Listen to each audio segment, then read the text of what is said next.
Silakan duduk Teh. Nah, Teh Cika apa kabar? Alhamdulillah. Ini kok kayaknya kita kompakan ya. Aduh, nuansanya, dress code-nya. Aduh, sama dengan kursi-kursi juga. Kita sebenarnya mau ngobrol-ngobrol aja ya. Jangan ada yang terlalu serius karena ini bukan seminar resmi seperti kita mau mencari apa namanya kalau orang nakes-nakes itu satuan SKP gitu.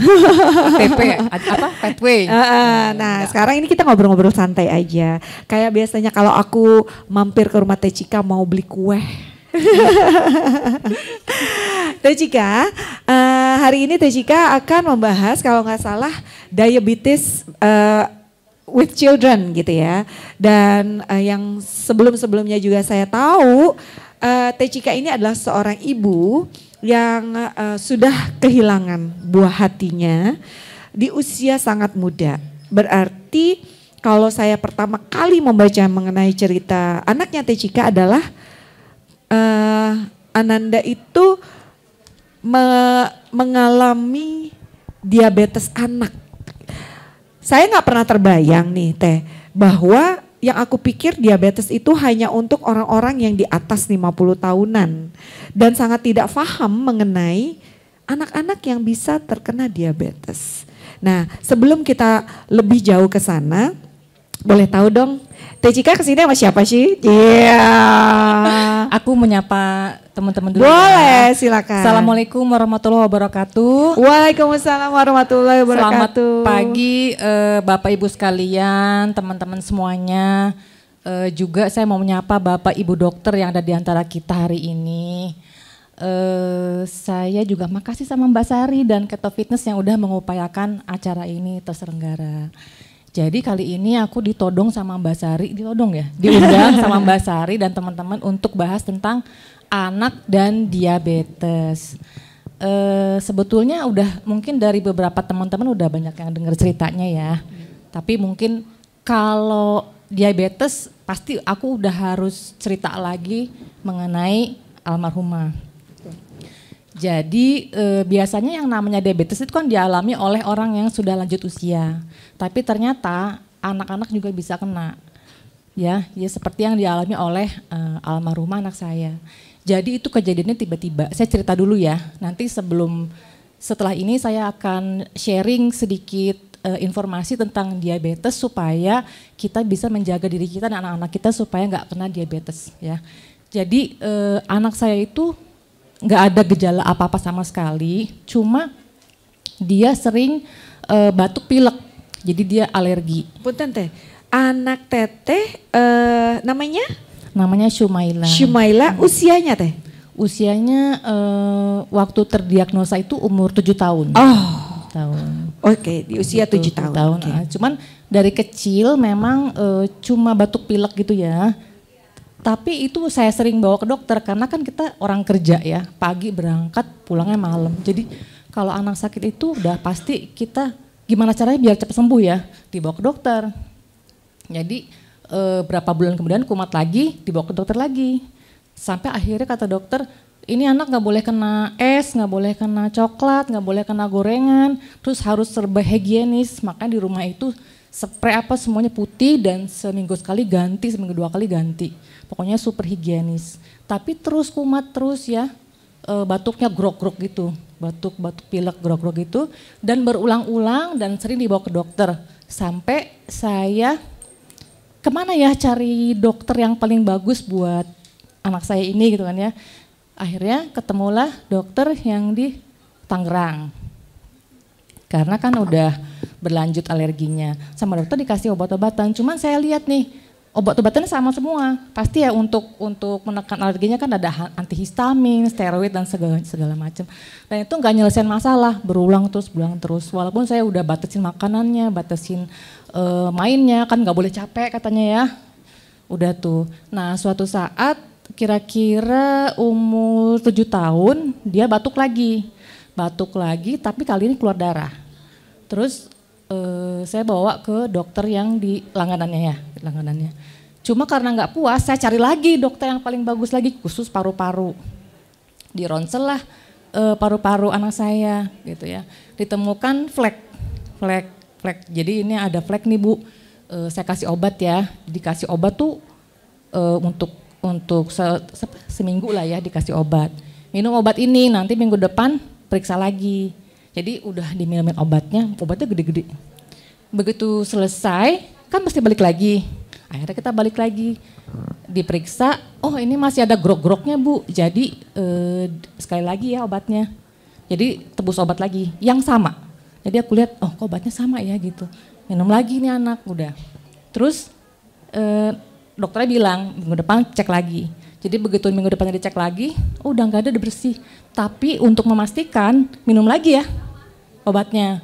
Jadi yang sama minumnya, gede-gede lagi itu ya. Terus udah kira-kira sebulan deh. Sebulan itu dia langsung turun berat badannya. Dia kurus banget. Makannya banyak, kelaparan terus. Udah gitu mudah tersinggung orangnya, anaknya. Jadi cranky, terus haus. Terus kemudian keluar keputihan, padahal baru umur 7 tahun ya. Keluar keputihan, terus pipis terus. Kemudian saya dapat laporan dari sekolah, Bu ini anaknya pipis terus. Gitu. Terus akhirnya kan mama saya juga diabetes ya, almarhumah. Jadi pas datang ke rumah, teh kayaknya harus cek gula deh gitu.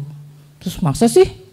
Akhirnya saya bawa ke klinik untuk cek gulanya. Waktu itu dicek gulanya langsung 400 mg per desiliter. Ya, terus kan saya kan, oh kok bisa begini ya gitu ya. Tapi karena saya trauma sama dokter, jadi aduh Kak dokter aja gak sembuh-sembuh, akhirnya dibawa ke herbalis. Dibawa ke herbalis ya sama aja ya, karena kan cuma dikasih ramuan, tidak ada perbaikan, akhirnya keluarga bilang, jangan dibawa ke herbalis lah, bawa ke dokter lagi aja, kan dokter yang lebih tahu. Akhirnya saya pergi ke dokter khusus diabetes yang di Kebonjeruk. Sampai sana cuma dicek darah, anak saya nggak diperiksa, cuma cek darah. Oh, udah nih diabetes tipe 1 gitu. Terus jadi ini juga buat pelajaran ibu-ibu sekalian, kalau misalnya bawa anak-anak ke dokter, dapat resep dari dokter, resepnya itu difoto. Kalau enggak kopinya disimpan untuk file kalau kita nanti ke dokter lagi, nih sebelumnya ada obat ini gitu. Nah waktu saya kasih ke dokter, dokter kenapa sih sebelumnya minum obat ini? Dokternya bilang gini, aduh Bu, kalau saya sih nggak bakal kasih obat ini karena ini pemicu diabetes. Itu dokternya bilang gitu. Terus tapi itu saya, kalau dokter yang lain nggak tahu. Udah anak ibu pokoknya kalau mau makan suntik insulin. Terus kan saya tanya, makanannya gimana?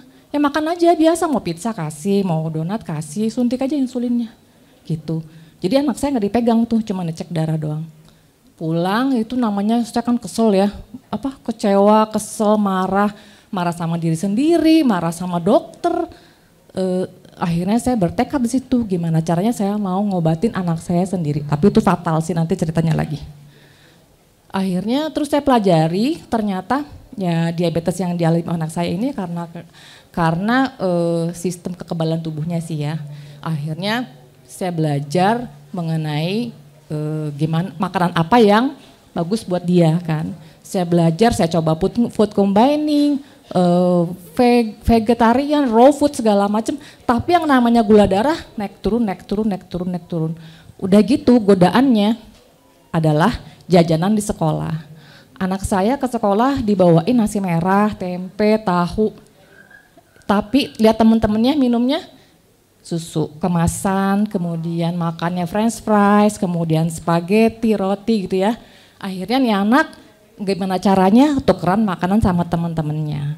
Pulang ke rumah dicek 400 lagi, 500 lagi, bahkan pernah sampai HI, high infinity, tinggi tak terbatas, itu 700 biasanya. Ya dok ya? Terus kemudian itu umur 7 tahun ya didiagnosanya. Terus akhirnya terus coba-coba pola makan sampailah ketemu di ketogenik. Jadi aku tuh melakukan ketogenik awalnya coba-coba. Keterusan deh. Buat anak sendiri maksudnya. Dicoba-coba dulu dan anaknya ini memang kebenaran mau, yang penting dia mau nggak mau disuntik, yang penting saya jangan disuntik. Dicoba, jadi siangnya itu makan all you can eat, cek pagi itu gula darahnya 150-an, makan all you can eat, terus habis makan all you can eat cuma 125, jadi nggak ada kenaikan, biasa kan 200-300 gitu naik. ini cocok nih dek, kita makan ini kayak gini aja. Makanlah kita kayak gitu, tapi cuman kuat berapa hari karena dia harus ke sekolah lagi. Nah begitu ke sekolah hancur lagi semuanya. Sampai saya kesel, saya bilang, udahlah dek nggak usah keto-ketoan. Kamu makan aja kayak biasa, kayak nasi merah segala macam gitu. Akhirnya balik lagi. Nah itu kira-kira seminggu, 2 minggu, 3 minggu, 4 minggu, 1 bulan lah. Tiba-tiba anak saya pingsan.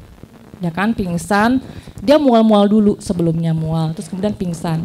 Saya itu ke kantor, ditelepon sama pembantu saya, Bu, adek jerit-jerit gitu kan, sakit perut. Nah saya pulang, ini anak udah merem.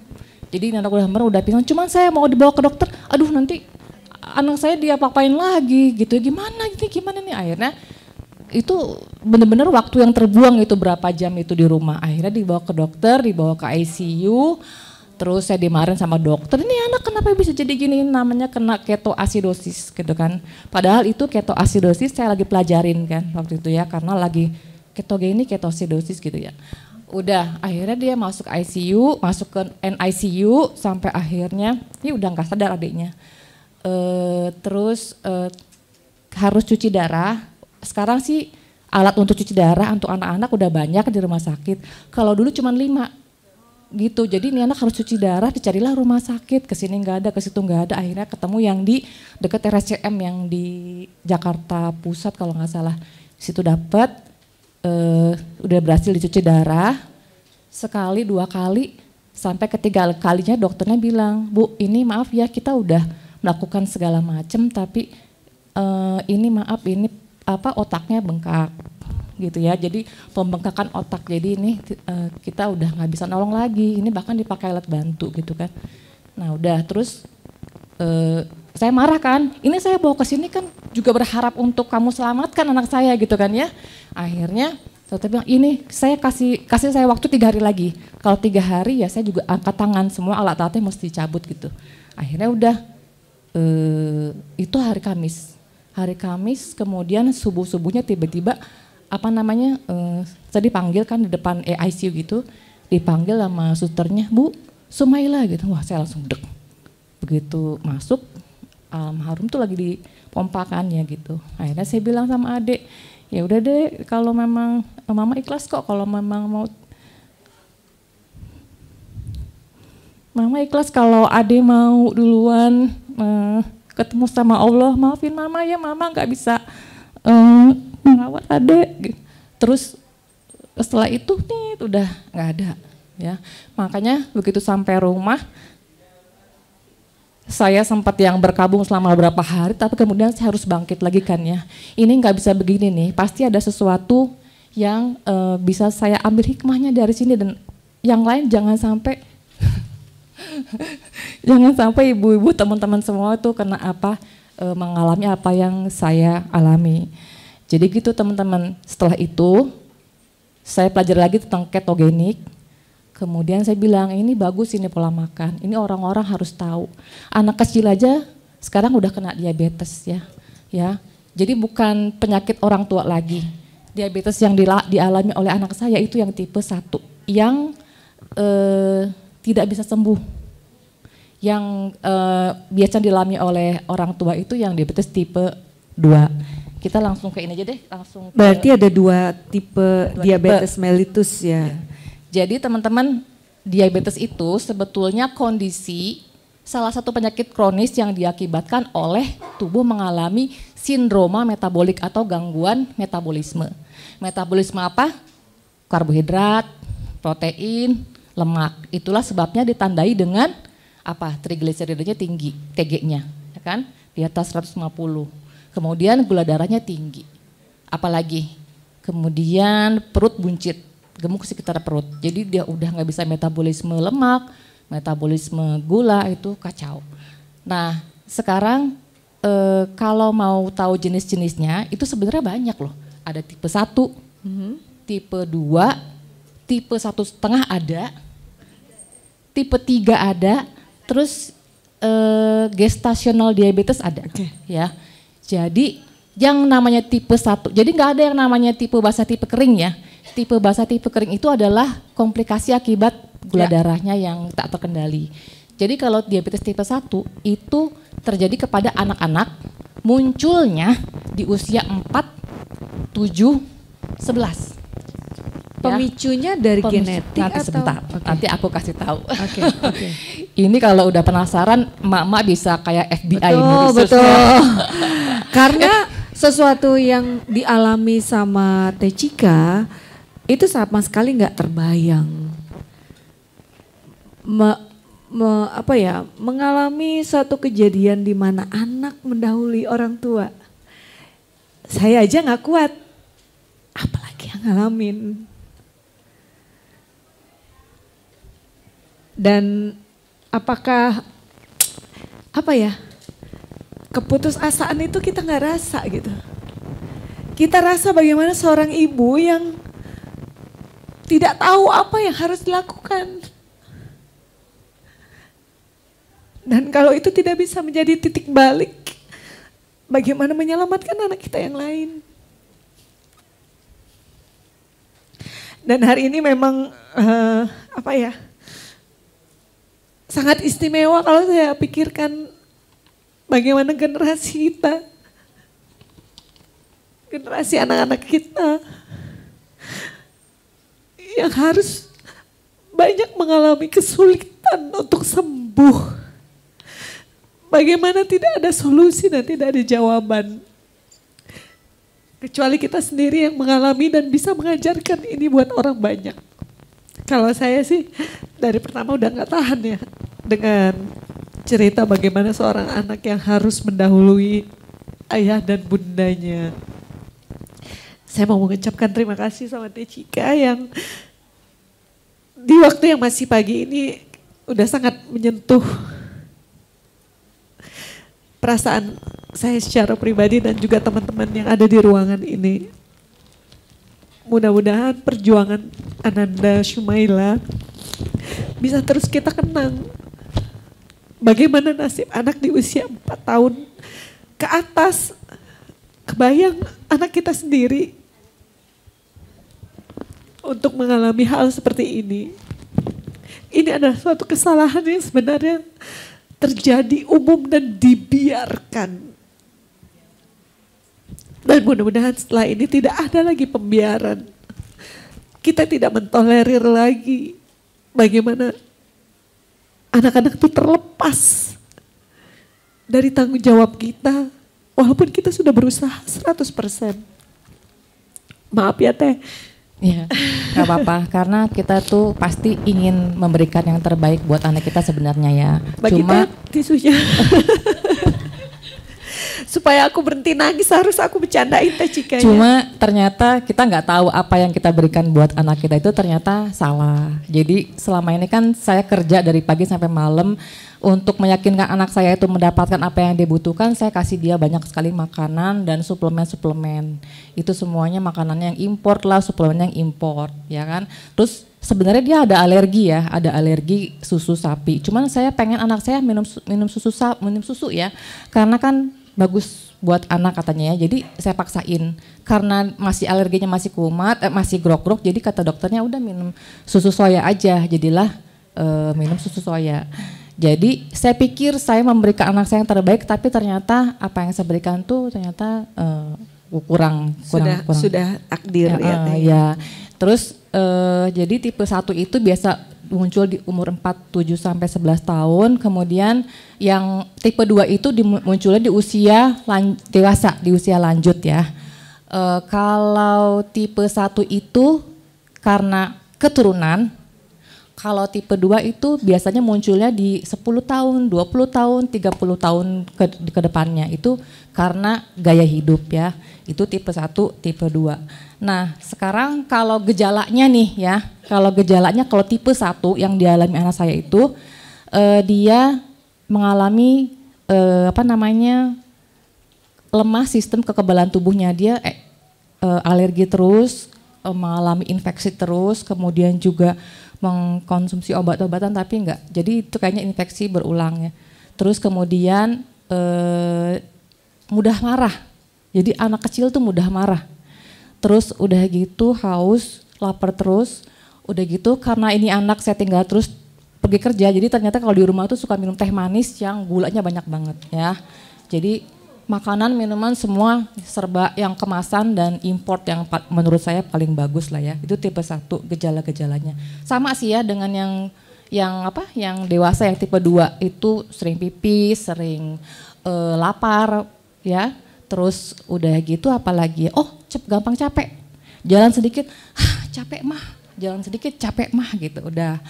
Nah, terus sekarang gimana nih penanganannya buat tipe 1 sama tipe 2? Ya kan, tipe 1 anak-anak, tipe 2 orang dewasa. Kalau tipe 1 udah pasti seumur hidupnya udah harus pakai suntik insulin karena kan dia udah jadi pankreasnya udah memproduksi sedikit bahkan enggak sama sekali, makanya harus dibantu dari luar. Kalau mau makan suntik, Cuma waktu itu saya bawa ke dokter dokter diabetes dewasa, harusnya ada yang ahli endokrin, khusus ya. Okay. Jadi saya juga heran kok dokternya nggak menyarankan, tapi itu mah yang udah ya.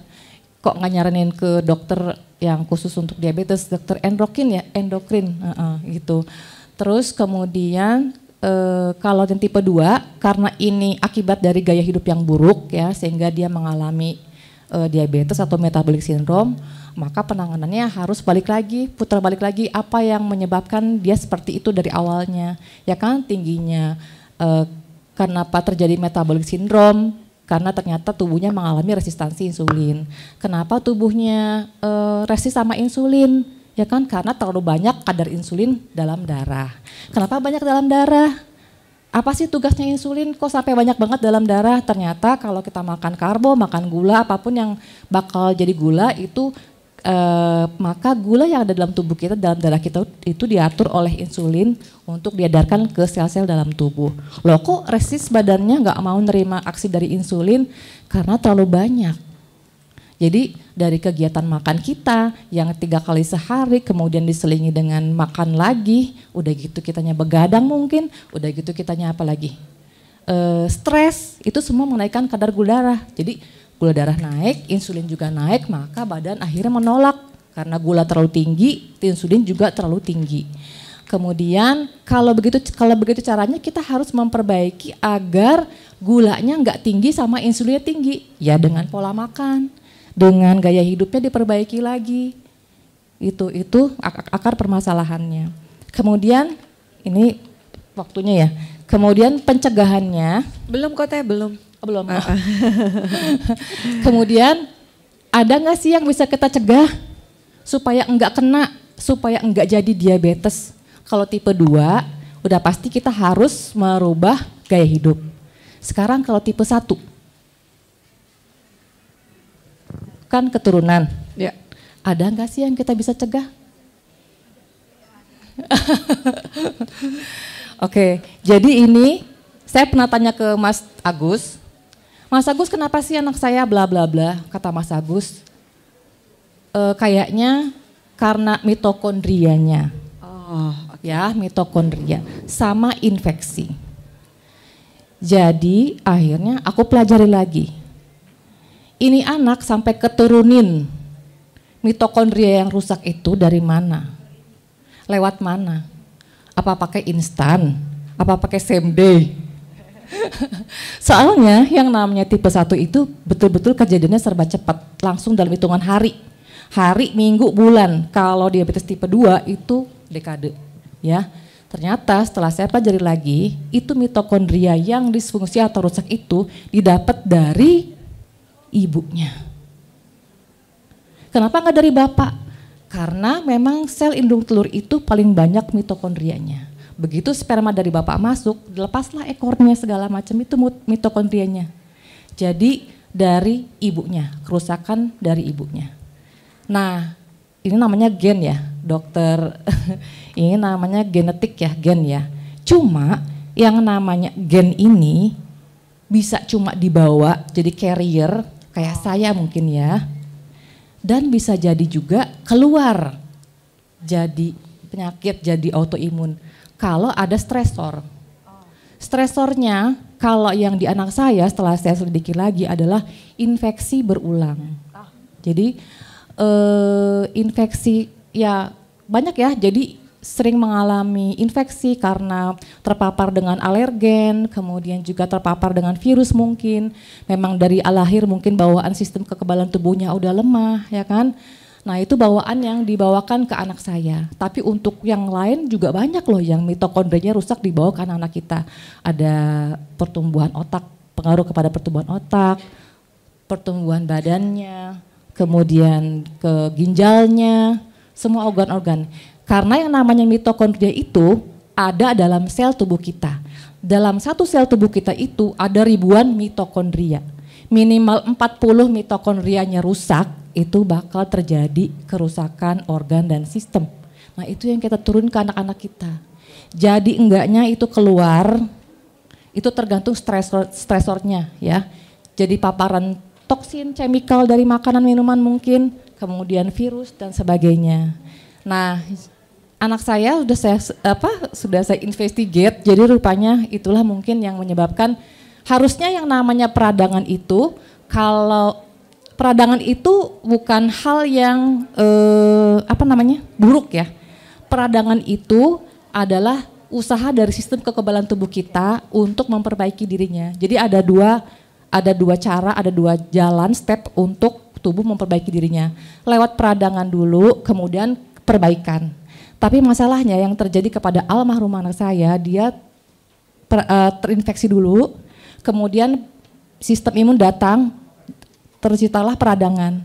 Nah peradangannya itu nggak resolve karena nggak diselesaikan dari dulu, ya kan? Kita nggak tahu, ternyata mungkin dari makanan, dari apa kita nggak tahu. Yang ada ditimpa lagi, gejalanya redam lagi, jadi nggak selesai. Jadi namanya peradangan kronis, ya. Jadi itu.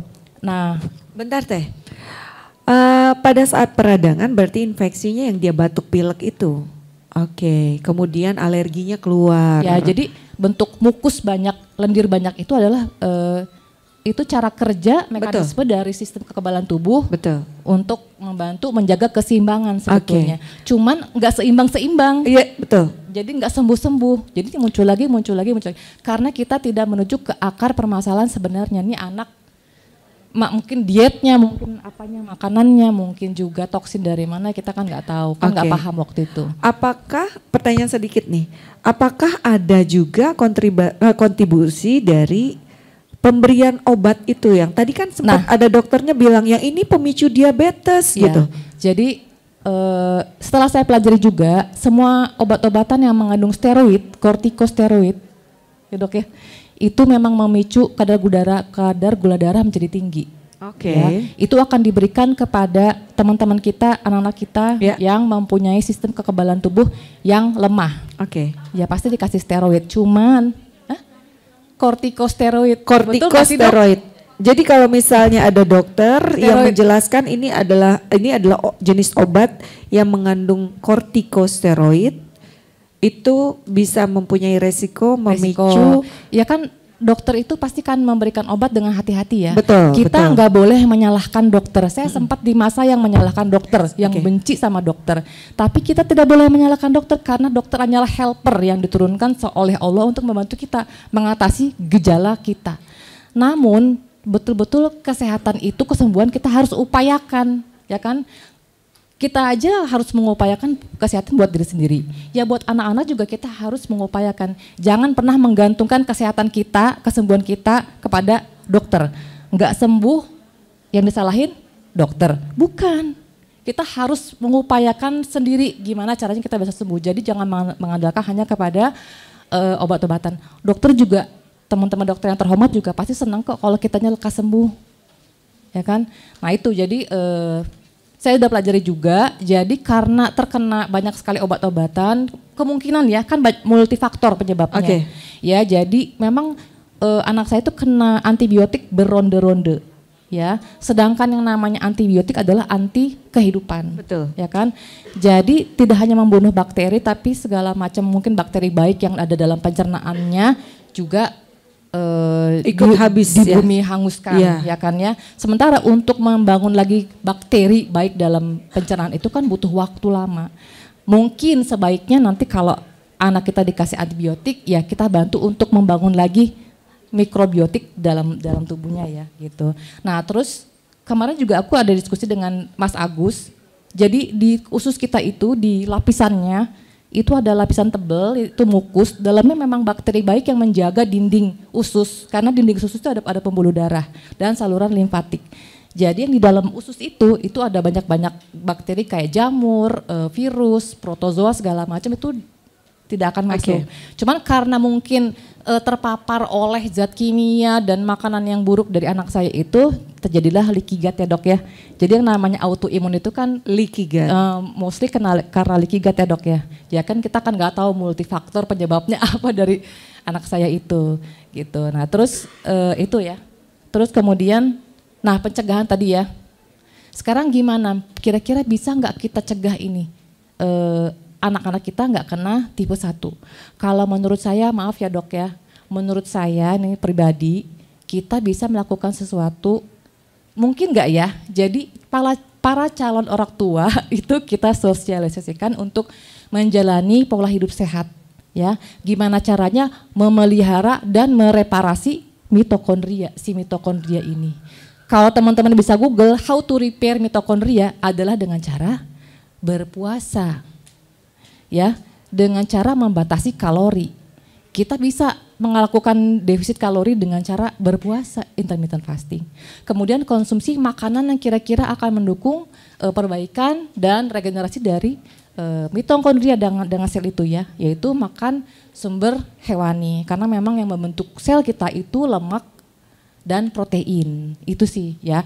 Terus kemudian pencegahannya, kalau misalnya kan pasti teman-teman mungkin ada yang pernah dengar ya, dulu juga saya pernah ada yang ngomong, Teh lu mau tahu nggak, kamu mau tahu nggak nanti kamu sakit apa? Kenapa emangnya? Lihat aja ke atas sekelilingmu, maksudnya keluarga kita ya. Jadi kalau misalnya neneknya apa, omnya apa, ya udah kurang lebih kayak gitu, kena ginjal lah, kena diabetes sama segala macam. Dan saya lihat ke atas diabetes semua ya. Jadi pencegahannya adalah ya yang kita bisa lakukan selain mungkin kita bisa bantu mensosialisasikan gaya hidup sehat kepada calon orang tua, juga begitu kita tahu bahwa keluarga kita ada banyak yang mengalami penyakit metabolic syndrome, langsung kita putus rantainya, tapi bukan dengan minum daun insulin ya, dengan makan bawang putih, bukan. Tapi kita harus upayakan apa? Yaitu kita ganti pola makannya. Karena sebetulnya yang diturunkan itu selain genetika dari ibu tadi yang metabolic disorder, juga gaya makan yang diturunin. Yaitu ya.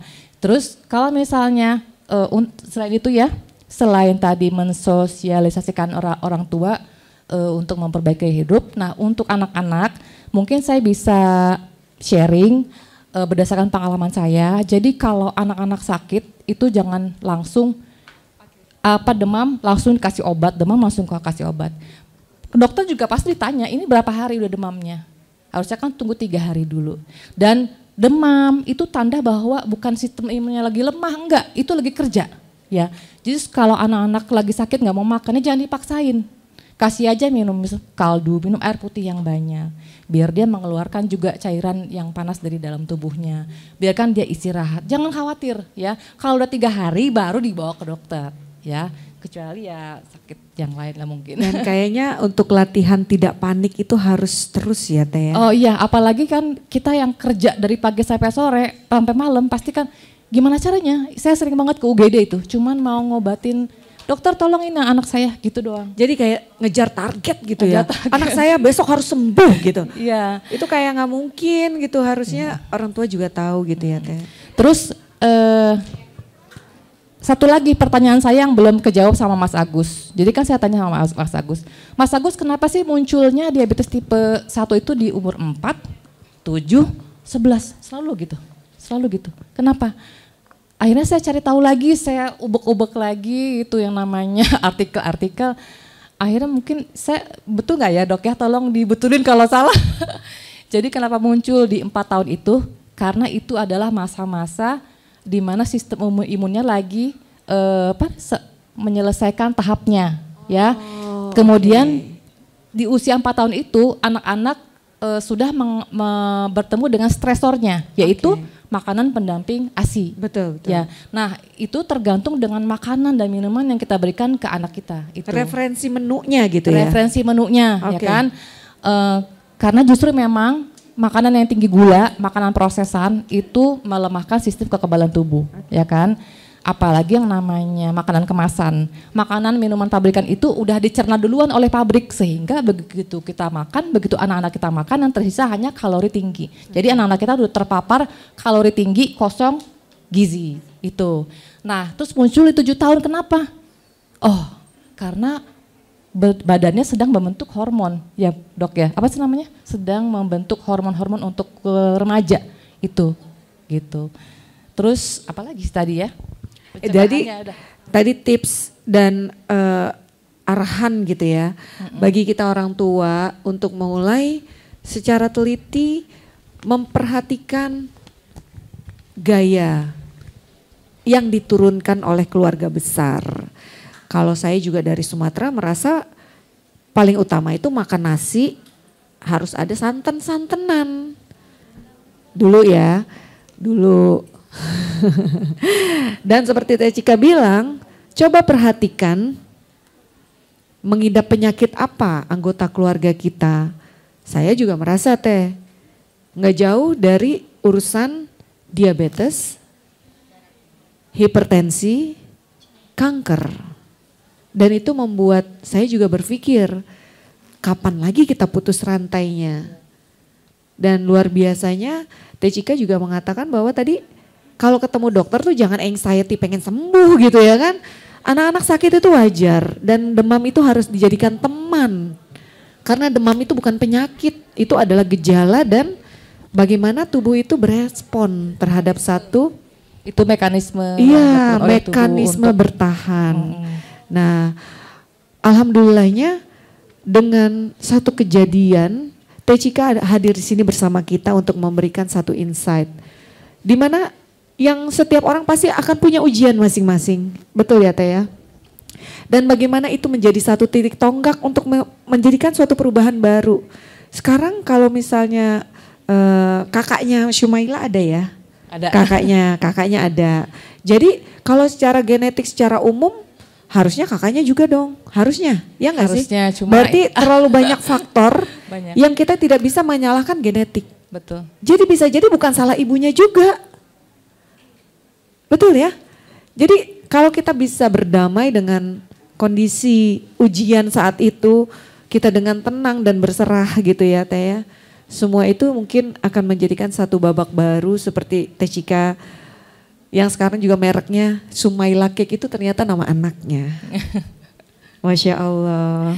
Jadi kita bisa minimalisir anak kita terpapar dengan terlalu banyak makanan minuman yang tinggi zat aditif ya kayak pengawet dan sebagainya. Ya cukup dengan real food aja nggak apa-apa sih. Dan usahakan juga anak-anak untuk terkena sinar matahari dan harus banyak melakukan kegiatan. Dia bergerak terus agar saluran limfatik sebagai saluran irigasi pembuangan racun di tubuhnya juga lancar. Karena selain saluran darah ada saluran limfatik. Masalahnya anak-anak sekarang kan mager. Betul. Mager dan kalau mau makan tinggal GoFood. Ya kan? Terus kalaupun makanannya itu pasti semua tinggi karbohidrat. Gitu. Oh ya. Ya, betul. Jadi memang cobaan-cobaan bagi orang tua itu sebenarnya belajar untuk kekeh gitu kali ya Teh. Jadi kita harus tegas, bukan pelit tapi tegas. Tegas dan itu memang demi keselamatan anak kita. Dan saya sih sebelum mengakhiri sesi kedua ini, saya minta tepuk tangan yang meriah buat Teh Cika. Karena hati itu kayaknya gimana gitu ya. Kalau Teh Cika sepertinya menganggap menceritakan tuh sambil gitu ya dari A sampai Z sampai penjelasan. Tapi sayanya yang sesek. Berasa nggak teman-teman? Ya berasa ya Bu ya. Iya karena memang perubahan gaya hidup ini begitu kita tahu pandemi selama 2 tahun merubah gaya hidup itu yang survive itu nggak semua loh. Ya ketika anak saya juga nih Teh masuk tatap muka lagi. Itu ngelihat temen-temennya Allahu Akbar. Bawa bekal makan aja tuh dua tas gitu. Itu baru pagi ya, baru pagi. Nanti jam 12 tuh diantar lagi makan. Terus saya dalam hati berpikir gitu, kalau saya tegur atau kritik gitu ya, kasih masukan kan tidak semua orang bisa. Jadi sebelum kita memikirkan orang lain, coba kita ubah dulu dari keluarga kita masing-masing gitu. Karena nanti yang seperti Teshika bilang, kalau tidak kita contohkan, kita tidak menjadi living proof. Ya orang mau lihat dari mana buktinya. Dan aku sih sering banget ngundang Teshika. Karena di sini juga ada Serikandi KF Banten ya. Tepuk tangan dong, aduh. Teshika ini kita minta untuk menjadi senior in charge istilahnya gitu ya. Untuk mengayomi teman-teman yang di Banten. Yang paling banyak nih dari Cilegon, Serang nih, mana nih? Ih, nunduk-nunduk malu-malu nih. Tepuk tangan dong buat Serikandi KF Banten. Tuh ada Cigu juga tuh. Nah, Teshika ini juga banyak sering saya undang untuk menceritakan mengenai diabetes pada anak. Karena banyak orang yang tidak tahu bahaya di balik kemasan yang kita kasih. Kalau lomba-lomba anak-anak ya, mau lomba gambar, mau lomba sepeda, mau lomba 17-an. Isinya apa ibu-ibu? Susu, jus, apalagi? Permen, ciki-ciki, wafer. Satu lagi Mbak Sari, boleh nambahin nggak? Jadi saya tuh dulu memaksakan anak saya untuk harus minum susunya. Nah. Sebenarnya pasti ada kebaikan dari susunya si sapi. Cuma namanya manusia kan masa nyusunya itu kan sampai usia 2 tahun ya. Betul. Makanya ada gigi susu kan ya. Setelah itu kan dikenalkan dengan makanan padat. Nah setelah itu sebaiknya jangan jadikan susu sebagai makanan utama. Ya. Jadi rekreasional aja, sesekali aja. Jadi lebih baik disarankan anak kita untuk mengkonsumsi makanan yang real food. Karena setelah kita lepas menyusu dari ibu, tubuh kita pelan-pelan mengurangi enzim laktase. Enzim yang untuk mencerna susu. Nah sekarang yang kita konsumsi adalah ya susunya si sapi. Susunya si sapi yang udah dicerna ditelanjangi oleh pabrik. Jadi udah ditelanjangi ditambah-tambahin lagi zat-zat yang jadi artificial ini susu ya. Umur 1 sampai 3 tahun, 4 sampai 5 tahun dan sampai jangan jadikan makanan utama. Makanan utama itu yang kita bikin sendiri di rumah. Itu sumber gizi udah yang paling aman gitu. Oke. Gitu. Terima kasih Teshika untuk penghujung waktu. Oke. Boleh. Silakan. Mana mic-nya tadi? Oke. Silakan yang nanya dokter Daryati. loh. Iya. Aku jadi deg-degan. Awas jangan salah. Silakan Dokter Daryati. Mic-nya boleh berdiri aja di tempat, nanti dikasih mic-nya. Terima kasih diberi kesempatan untuk bertanya. Ya. Agak maju sedikit dok, mungkin dekat ke mic, ke speaker maaf. Ketika saya bertanya bukan sebagai dokter sebetulnya, tetapi sebagai ibu, kan sama Teh Cika dengan ibu juga. Yang ingin saya tanyakan itu begini, saya mengenal KF kan juga baru 2 tahun. Sebelum-sebelumnya lifestyle yang saya ajarkan kepada keluarga juga adalah lifestyle yang dari Kementerian Kesehatan. Kalau olahraga kan sama, tidur ya sebetulnya di Departemen Kesehatan atau Kemenkes itu kalau tidur dulu juga belum menjadi suatu lifestyle, jadi itu belum. Kemudian yang ingin saya tanyakan itu mengenai makanan, karena makanan selama sebelum saya mengenal KF itu yang saya hidangkan di keluarga itu makanan dengan gizi seimbang. Jadi ada karbohidratnya walaupun tidak terlalu banyak karena saya juga ke atas itu diabetesnya banyak. Suami juga diabetesnya banyak sehingga saya ekstra waspada kepada anak-anak saya agar nanti tidak mendapatkan penyakit diabetes mellitus. Jadi di dalam menu yang saya hidangkan itu ya pasti ada nasi, kemudian ada buah, karena memang itu diet seimbang atau gizi seimbang itu begitu. Kalau lauk pauk ya iya juga, tetapi komposisinya, persentasenya belum seperti KF. Nah, dengan didikan saya sampai anak-anak dewasa menikah tuh ya seperti itu, karena saya mengenal KF kan setelah punya cucu juga. Jadi cucu saya diberikan gizi seperti saya dulu juga seperti yang dulu begitu kan. Nah, bagaimana caranya ya TCK bisa merubah menu untuk keluarga sendiri, untuk keluarga anak-anak kita juga, dari menu gizi seimbang menjadi ya lebih banyak hewaninya.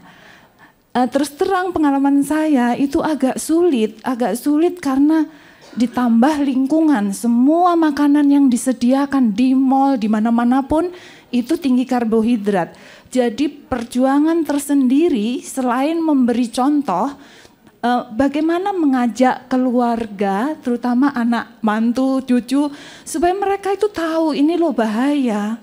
Nah, mohon berkenan sharing pengalaman bagaimana mengubah menu, khususnya menu ya, kalau tidur dan olahraga sih dari dulu juga sudah biasa.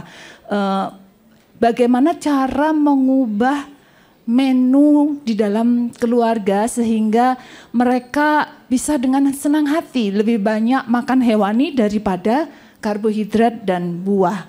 Satu lagi, buah itu memang sangat diagung-agungkan karena banyak mengandung vitamin, memperlancar buang air besar kita karena banyak seratnya, kemudian juga bisa dijadikan pengganti bagi yang orang-orang yang mengurangi makan nasi. Ternyata buah itu tinggi fruktosa dan saya mengalami sendiri dengan buah yang cukup banyak itu ternyata trigliserid saya juga menjadi tinggi dan akhirnya fatty liver juga. Mohon Jika berkenan berbagi pengalaman bagaimana suka dukanya mengubah pola menu di dalam keluarga kita. Terima kasih. Tepuk tangan buat Dokter Daryati. Terima kasih ya Dok. Berarti ngakuin ya Dok ya. Kita masih pakai menu seimbang. Iya. Dan akibatnya banyak ya Dok, dari keluarga suami, keluarga Dokter Daryati sendiri. Ternyata bukan salah satu solusi. Silakan Teh Cika.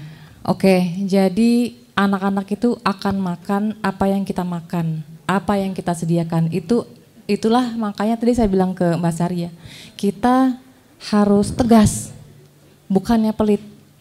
Memang nggak menutup kemungkinan sih mereka pasti bisa jajan sendiri. At least kita bisa meminimalisir ya anak-anak kita terpapar dengan makanan yang tinggi kalori tapi minim gizi. Memang sulit karena kan dari kecil kita makannya nasi ya. Tapi kalau kita sediakan tetap lebih banyak menu hewani dan juga tidak menyediakan cemilan ya, maksudnya cemilan yang tinggi kalori yang kayak cookies kayak gitu-gitu kita nggak usah ya, karena yang penting anak-anak kita kenalin itu dulu ya. Nah terus sambil jangan lupa terus dijejelin dengan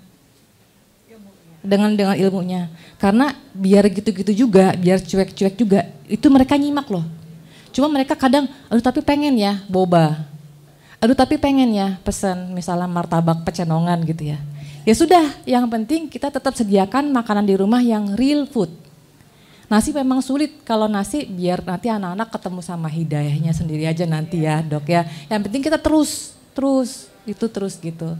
Dan ya udah itu, pokoknya di rumah sediakan makanan yang real food. Jangan sediakan yang junk food, makanan yang ada di minimarket. Tapi usahakan makanan yang kita bikin sendiri gitu. Jadikan kita contoh buat anak-anak. Mereka nggak akan melakukan apa yang kita suruh sih, nggak. Mereka mencontoh kita. Betul. Pasti mereka rekam dan mereka rekam lewat telinga, dari mata mereka rekam gitu. Betul. Gitu. Kalau buah, saya juga di rumah makan buah, tapi seminggu sekali. Dan pilih buah yang rendah karbohidrat. Mereka makan apa yang kita makan ya kan, tinggal aja anak-anak ya. Nggak mungkin anak-anak beli buah kan, jadi kita yang menyediakan makanannya gitu. Ya. Tepuk tangan buat Teh Cika. Sama Teh Jadi memang kebetulan anak-anak juga yang 3 orang di rumah itu sudah very low carbs, tapi mereka tidak puasa. Jadi pilihan menu itu bagaimana kita menyediakan. Yang lucunya kalau anak-anak saya itu kepala sekolahnya juga ikut nanyain. Jadi kamu tuh nggak makan nasi? Karena kan melihat ya, guru-guru itu melihat. Karena apa yang kita contohkan itu menjadi kebiasaan anak-anak. Anak-anak di sekolah jadi dilihat juga oleh temannya dan gurunya. Dan semakin luas lagi, makanya saya bilang kalau misalnya KF itu kita siarkan aja ilmunya seluas-luasnya. Oke, untuk yang terakhir sebelum penutup dan kita masuk ke Dr. Agni, Teh Cika bagaimana pendapatnya mengenai buku biografi berawal dari Alif? Ini kan tema yang, ini ada anak gitu ya, yang melewati ekspektasi atau diagnosa dokter. Dan Teh Cika sebagai seorang ibu melihat perjuangan Mbak Lina dan Mas Tio. Boleh cerita sedikit tanggapannya atas terbitnya biografi berawal dari Alif? Itu bagus sekali sih menurut saya, karena itu semacam memotivasi kepada orang tua, juga sangat menginspirasi ya, terutama untuk teman-teman kita yang mungkin mengalami, anak-anaknya mengalami kondisi yang sama atau mungkin sedang mengalami sakit, bahwa kita jangan berhenti berupaya. Tetap kita harus kontrol mungkin ya, tetap kepada ahlinya, tapi tetap secara ini kita harus mengupayakan juga. Dan jangan berdiam diri, cari tahu gimana caranya, apa yang kita bisa upayakan di rumah untuk mendukung kesembuhannya itu, untuk mendukung tumbuh kembangnya itu. Ini buku yang bagus banget, bahkan saya bacanya itu kayak kejar-kejaran, abis ini apa gitu kan ya. Kayak mengingat ini diri sendiri waktu dulu kan, gimana kita cari tahu mengenai penyakit anak kita. Itu menginspirasi banget di bukunya. Tepuk tangan buat Teh Cika, terasa relate ya Teh ya. Terasa relate, terasa relasinya gitu ya antar orang tua itu memperjuangkan yang terbaik buat anak-anaknya. Dan terima kasih Teh Cika. Di Bina Raganet, kami selalu percaya bahwa setiap orang pasti bisa memiliki tubuh yang ideal dan sehat. Dengan subscribe, like, dan share video ini, Anda turut membantu membangun Indonesia sehat dan kuat. Salam jelas fitness, saya JP.